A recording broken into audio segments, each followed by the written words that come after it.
দক্ষিণ প্রশান্ত মহাসাগরের ছোট্ট দেশ ফিজি সম্প্রতি চীনের একটি বড় পরিকল্পনায় জল ঢেলে দিয়েছে।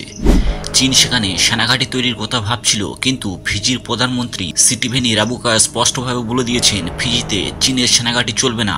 এই ঘটনা চীনের প্রেসিডেন্ট শি জিনপিং এর জন্য একটি বড় ধাক্কা। আজকের ভিডিওতে আমরা এই বিষয়টি সহজ ভাষায় বোঝাবো এবং জানবো এর পেছনের কারণ এবং এর প্রভাব কি হতে পারে। চলুন তাহলে শুরু করা যাক।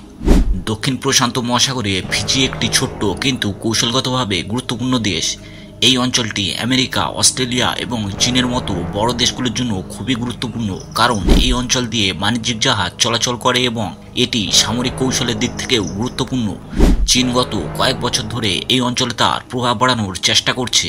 তারা রাস্তা, সেতু, হাসপাতাল এবং অন্যান্য উন্নয়নমূলক প্রকল্পে টাকা ঢালছে, কিন্তু ফিজির প্রধানমন্ত্রী সিটিভেনি রাবুকা সম্প্রতি অস্ট্রেলিয়ার ন্যাশনাল প্রেস ক্লাবে বলেছেন চীন যদি এখানে সেনাঘাঁটি তৈরি করতে চায় তাহলে ফিজি তা মেনে নেবে না। তিনি এটাও বলেছেন যে চীনের এই ধরনের ঘাটের কোনো প্রয়োজন নেই, কারণ তারা ইতিমধ্যেই তাদের সামরিক শক্তি দেখিয়েছে। চীনের দূতাবাস ফিজিতে একটি বিবৃতি দিয়ে বলেছেন চীন প্রশান্ত মহাসাগরে কোনো সেনাঘাঁটি তৈরি করতে চায় না। চীনের মূল লক্ষ্য হল ফিজির মানুষদের সাধারণ জীবনযাত্রার মান উন্নতি করা। তারা এটাও বলেছে যে তাদের সাহায্যের সঙ্গে কোনো রাজনৈতিক শর্ত জড়িত নেই। চীনের দাবি কিছু মিডিয়া এবং কিছু দেশ তাদের বিরুদ্ধে মিথ্যে গল্প ছড়াচ্ছে। তারা বলছে চীন ফিজির সার্বভৌমত্বের প্রতি সম্মান দেখায় এবং এখানে শান্তি বজায় রাখতে চায়, কিন্তু ফিজির প্রধানমন্ত্রী রাবুকা এই কথার পুরোপুরি ভরসা করছেন না। তিনি বলেছেন চীন যদি ফিজির জলসীমায় তাদের কোস্টগার্ড পাঠায় তাহলে তাদের সার্বভৌমত্ব মেনে চলতে হবে।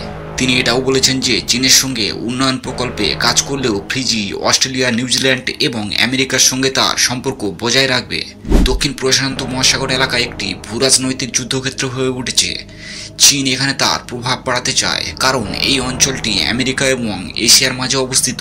ইতিমধ্যে চীন সলোমন আইল্যান্ডের সঙ্গে একটি নিরাপত্তা চুক্তি করেছে এবং অনেক দেশে তাদের পুলিশ বাহিনীর উপস্থিতি রয়েছে। অন্যদিকে আমেরিকা এবং অস্ট্রেলিয়া চীনের এই প্রভাব বৃদ্ধির বিষয়ে উদ্বিগ্ন। 2018 সালে চীন পাপুয়া নিউ গিনি এবং ফিজিতে নৌঘাঁটি তৈরির চেষ্টা করছিল, যা আমেরিকার জন্য উদ্বেগের কারণ হয়ে দাঁড়িয়েছিল। গত নভেম্বরে আমেরিকার deputy secretary of state cart Campbell বলেছিলেন যে চীন এই অঞ্চলে সেনাঘাঁটি তৈরি করতে চায়, তাই আমেরিকার এই অঞ্চলে আরও মনোযোগ দেওয়া উচিত। ফিজির প্রধানমন্ত্রী রাবুকা একটি স্পষ্ট বার্তা দিয়েছেন যে তিনি প্রশান্ত মহাসাগরকে শক্তির একটি অংশ হিসেবে দেখতে চান। তিনি বলেছেন ফিজি সবার সঙ্গে বন্ধুত্ব রাখতে চায়, কারো সঙ্গে শত্রুতা নয়। তবে এই পথে চলা খুবই কঠিন, বিশেষ করে যখন চীন, আমেরিকা এবং অস্ট্রেলিয়ার মতো বড় শক্তিগুলো এই অঞ্চলে প্রভাব বিস্তারের জন্য প্রতিযোগিতা করছে। রাবুকা এটাও বলেছেন যে তাইওয়ান প্রণালীতে যদি কোনো যুদ্ধ বা সংঘাত হয় তাহলে তার প্রভাব প্রশান্ত মহাসাগরের দেশগুলোর উপর পড়বে।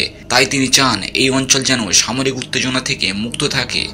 রাবুকা অস্ট্রেলিয়ার সঙ্গে একটি নতুন চুক্তির কথাও বলেছেন, যাতে দুই দেশের সম্পর্ক আরও মজবুত হয়। তিনি এমনকি ফিজির নাগরিকদেরও অস্ট্রেলিয়ায় সেনাবাহিনীতে যোগ দেওয়ার সুযোগ দেওয়ার পক্ষে সমর্থন জানিয়েছে। এর ফলে ফিজির অর্থনীতি এবং নাগরিকদের জীবনযাত্রার মান উন্নতি হবে। ফিজির এই সিদ্ধান্ত চীনের জন্য একটি বড় ধাক্কা, কারণ চীন প্রশান্ত মহাসাগরে তার প্রভাব বাড়াতে চায়, কিন্তু ফিজির মতো গুরুত্বপূর্ণ দেশ যদি তাদের সেনাঘাঁটির বিরোধিতা করে তাহলে তাদের পরিকল্পনায় বাধা পড়বে। এছাড়া ফিজির এই অবস্থান অন্যান্য প্রশান্ত মহাসাগরীয় দেশগুলোকেও প্রভাবিত করতে পারে। তারা হয়তো চীনের সঙ্গে উন্নয়ন প্রকল্পে কাজ করবে, কিন্তু সামরিক উপস্থিতির বিরুদ্ধে দাঁড়াবে। অন্যদিকে আমেরিকা এবং অস্ট্রেলিয়া এই সিদ্ধান্তে খুশি হবে। তারা চায় প্রশান্ত মহাসাগরে চীনের প্রভাব কম থাকুক। ফিজির এই অবস্থান তাদের কৌশলের জন্য একটি জয় হিসেবে দেখা যেতে পারে।